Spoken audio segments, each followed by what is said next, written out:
अरे भाभी, रात के 8 बज गए हैं और भैया अभी तक नहीं आए। तू जानती तो है सुरभि, वो फैक्ट्री से हर रोज पैदल पैदल ही घर आते हैं। कितनी बार कहा है उनसे कि रिक्शा या बस ले लो, लेकिन 2 पैसे बचाने के चक्कर में वो पैदल ही आना पसंद करते हैं। आकांक्षा चूल्हे पर खाना बना रही होती है, वहीं सुरभि दरवाजे पर खड़ी होकर अपने भाई सुरेश का इंतजार कर रही होती है। थोड़ी देर में सुरेश पैदल पैदल पसीने से लथपथ होकर घर पहुंचता है। भैया, आप क्यों पैदल पैदल घर आते हैं? कम से कम बस से तो आ जाया करे। अरे पगली, अगर ऐसे ही 2-2 पैसे नहीं जोड़ूं तो तेरी शादी कैसे करूंगा? और मैं कौन सा बूढ़ा हो गया हूँ? अभी तो मैं जवान हूँ। मैं तो पैदल पैदल दूसरे गांव में भी जा सकता हूँ, समझी तू? सुरेश फैक्ट्री में खिलौने बनाने का काम करता था, जिसके उसे महीने के कुछ 1000 रुपए मिल जाया करते थे। उन्हीं 1000 रुपए में सुरेश को घर का खर्चा चलाने के साथ साथ अपनी इकलौती बहन सुरभि की शादी के लिए पैसे भी जोड़ने थे। सुरेश हर रोज कई किलोमीटर चलकर फैक्ट्री जाता था और कई किलोमीटर चलकर वापस घर आता था, जिसके चलते सुरेश हमेशा काफी थका थका रहता था। ये सब देख सुरभि और आकांक्षा को सुरेश के लिए काफी दुख होता है। कभी कभी तेरे भैया के लिए मुझे काफी दुख होता है। वो हमारे लिए कितना करते हैं और हम उनके लिए कुछ भी नहीं कर पाते। कुछ दिनों में धनतेरस आ रहा है। सोचा था इस धनतेरस पर उनके लिए कुछ तोहफा ले लूं, लेकिन हाथ में बिल्कुल पैसे ही नहीं है। भाभी, मेरे पास एक आइडिया है। क्यों ना हम भैया के लिए इस धनतेरस पर एक सेकंड हैंड स्कूटर ले लें? मेरी सहेली के भाई का यही काम है और वो तो हमें थोड़ा और सस्ते दामों में स्कूटी दिला देंगे। सुरभि की बात सुनकर आकांक्षा काफी खुश होती है, जिसके बाद अक्सर सुरभि कॉलेज से आकर घर में आसपास के पड़ोस के बच्चों को ट्यूशन पढ़ाती थी। वहीं आकांक्षा लोगों के घरों में उन्हें मेहंदी लगाने के लिए जाती थी। दोनों नंद भाभी कुछ हफ्तों तक ऐसे ही मेहनत करते हैं और दोनों नंद भाभी की मेहनत रंग लाती है और धनतेरस से 2 हफ्ते पहले ही उनके पास स्कूटी के लायक पैसे जुट जाते हैं। सुरभि, हमने कर दिखाया। अब तेरे भैया कभी पैदल घर नहीं आया करेंगे। दोनों नंद भाभी उन पैसों को देखकर काफी ज्यादा खुश होती है और आज शाम ही सुरेश के लिए सेकंड हैंड स्कूटी लेने के लिए वो जाने वाली होती है। लेकिन शायद भगवान को कुछ और ही मंजूर था। सुरेश हर रोज की तरह पैदल ही पैदल अपनी फैक्ट्री जा रहा होता है कि तभी 2 गुंडे सुरेश को लूटने के बहाने आते हैं और सुरेश के पास कुछ ना मिलने पर उसे चाकू मारकर वहां से चले जाते हैं। सुरेश घायल हालत में सड़क पर बेहोश पड़ा था। आसपास से गुजर रहे लोग सुरेश को जल्दी से अस्पताल में भर्ती करवाते हैं और ये बात जैसे ही आकांक्षा और सुरभि को पता चलती है, वो लोग दोनों भागे भागे अस्पताल आते हैं। सुरेश के इलाज में जो पैसे उन्होंने जोड़े थे वो सारे के सारे खर्च हो जाते हैं और सुरेश ने जो सुरभि की शादी के लिए पैसे इकट्ठे किए थे वो भी सारे इसी में लग जाते हैं। आखिरकार सुरेश की जान बच जाती है, लेकिन सुरेश कई दिनों तक बिस्तर से उठ भी नहीं पाता। ये क्या हो गया हमारे साथ? आखिर हम गरीबों ने किसी का क्या बिगाड़ा था जो ऊपर वाले ने हमारे साथ ऐसा किया? दोनों नंद भाभी घर का खर्च चलाने के लिए आसपास के घरों में काम ढूंढने के लिए निकल जाती हैं, लेकिन दिवाली का समय होने की वजह से कोई भी उन्हें काम नहीं देता। हे लक्ष्मी माँ, मैंने आपसे आज से पहले कभी कुछ नहीं मांगा। आपने मुझे गरीबी दी, लेकिन मैं फिर भी आपकी आराधना करती रही। लक्ष्मी माँ, अब तो अपनी कृपा दिखाओ और हमारी जिंदगी में आए इस दुख दरिद्रता को दूर करो। आकांक्षा लक्ष्मी माता की मूर्ति के सामने बैठकर खूब रोती है और आज भी दोनों नंद भाभी एक नई उम्मीद के साथ काम ढूंढने के लिए निकल जाती हैं। दोनों नंद भाभी काम ढूंढने की तलाश में काफी ज्यादा दूर निकल जाती हैं कि तभी उन्हें रास्ते में एक बूढ़ी औरत बेहोश दिखती है, जिसे देखकर वो दोनों उसके पास जाते हैं और अपने पास से पानी की बोतल निकालकर उस बूढ़ी औरत के ऊपर पानी की छींटे डालकर उसे होश में लाते। अम्मा, आप ठीक तो है ना? हाँ बेटिया, मैं ठीक हूँ।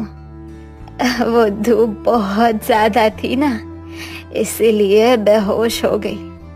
बेटिया, यही पास में मेरी कुटिया है, क्या तुम दोनों मुझे मेरी कुटिया तक छोड़ दोगी? दोनों नंद भाभी उस बूढ़ी औरत को उसकी कुटिया तक छोड़ देती हैं। अम्मा, आप कौन हैं? मैंने आपको पहले यहाँ कभी नहीं देखा और आप इस कुटिया में अकेली रहती हैं। बेटिया, मेरा नाम विजय लक्ष्मी है। मेरा इस दुनिया में कोई भी नहीं है, मैं इस कुटिया में रहती हूँ। दोनों नंद भाभी उस बूढ़ी औरत को उसकी कुटिया तक ले जाती हैं। इतनी बुरी हालत में उस बूढ़ी औरत को ऐसे अकेले रहता देखकर आकांक्षा और सुरभि को उसके लिए काफी बुरा लगता है। अम्मा, न जाने क्यों आपको देखकर हमें हमारी माँ की याद आ रही है। अब हमारी माँ की उम्र की है, क्या हम आपसे मिलने के लिए रोज आ सकते हैं? हाँ बिटिया, क्यों नहीं। अगर तुम मुझसे मिलने आओगी तो मुझे भी अच्छा लगेगा और बुढ़िया का अकेलापन भी दूर होगा। आकांक्षा विजय लक्ष्मी को उसकी कुटिया में छोड़कर फिर से काम की तलाश में निकलती है और उन्हें इस बार एक दो घर में साफ सफाई का काम मिल जाता है। अब आकांक्षा और सुरभि रोज अपने अपने काम पर जाती है और हर रोज घर लौटते वक्त उस बूढ़ी अम्मा से जरूर मिलती हैं। धीरे धीरे दिन गुजरने लगता है और धनतेरस को सिर्फ कुछ ही दिन बाकी रह जाते हैं। भाभी, हमने सोचा था कि धनतेरस पर भैया को हम स्कूटर गिफ्ट करेंगे, लेकिन देखा ना क्या हो गया। आज भी दोनों नंद भाभी काम खत्म कर बूढ़ी अम्मा से मिलने के लिए उसकी कुटिया में जाते हैं, लेकिन आज दोनों नंद भाभी काफी ज्यादा उदास होते हैं। क्या हुआ बिटिया, तुम दोनों आज काफी उदास लग रही हो, कुछ हुआ है क्या? विजय लक्ष्मी के पूछने पर आकांक्षा और सुरभि उसे सारी बातें बताती है, जिसे सुनकर विजय लक्ष्मी कहती है, अरे तुम भी किससे आस लगाए बैठी हो? ये लक्ष्मी मैया तो सिर्फ अमीरों की सुनती है, ना कि हम जैसे गरीबों की। अम्मा, ऐसा मत कहिए। भगवान के लिए तो क्या अमीर और क्या गरीब। मुझे लक्ष्मी मैया पर पूरा भरोसा है, वो सब कुछ ठीक कर देंगी। क्या हुआ अगर आज हमारी जिंदगी में दुख है, कल सुख भी तो हो सकता है। आकांक्षा की बात सुनकर विजय लक्ष्मी हंस देती है और ऐसे ही कुछ दिन और गुजर जाते हैं और आज धनतेरस का दिन होता है। सुरभि और आकांक्षा जैसे ही अपना काम खत्म करके विजय लक्ष्मी से मिलने के लिए कुटिया में जाती हैं, तो देखती हैं कि विजय लक्ष्मी अपना सारा सामान और पोटली बांध कर उनका इंतजार कर रही होती है। आपने ये पोटली क्यों बांधी है? आप कहीं जा रही हैं क्या? बिटिया, अब मेरे जाने का वक्त आ गया है। मैं यहीं पास के गांव में जा रही हूँ। तुम दोनों ने मेरा इतना ख्याल रखा, उसके लिए मैं तुम्हें कुछ देना चाहती हूँ। ये मेरी तरफ से एक छोटा सा भेंट है। इस पोटली को तुम घर जाकर ही खोलना। लेकिन अम्मा, आप क्यों जा रही हैं? हमें आपकी बहुत याद आएगी। इसीलिए तो मैं तुम्हें ये पोटली देकर जा रही हूँ। और ऐसे उदास मत हो बेटा, मैं तुमसे मिलने फिर जरूर आऊंगी। विजय लक्ष्मी सुरभि और आकांक्षा को गले से लगाती है और वहां से चली जाती है। दोनों नंद भाभी जैसे ही उस पोटली को लेकर अपने घर पर आती हैं, तो देखती हैं कि उनके घर के बाहर एक ब्रांडेड न्यू स्कूटर खड़ा होता है। भाभी, ये तो बिल्कुल नया स्कूटर है। कितना सुंदर लग रहा है ना? लेकिन ये हमारे घर के बाहर क्या कर रहा है? लगता है हमारे घर पर कोई आया है। सुरभि आकांक्षा जैसे ही घर के अंदर जाती है, तो उन्हें अपनी आंखों पर यकीन नहीं होता।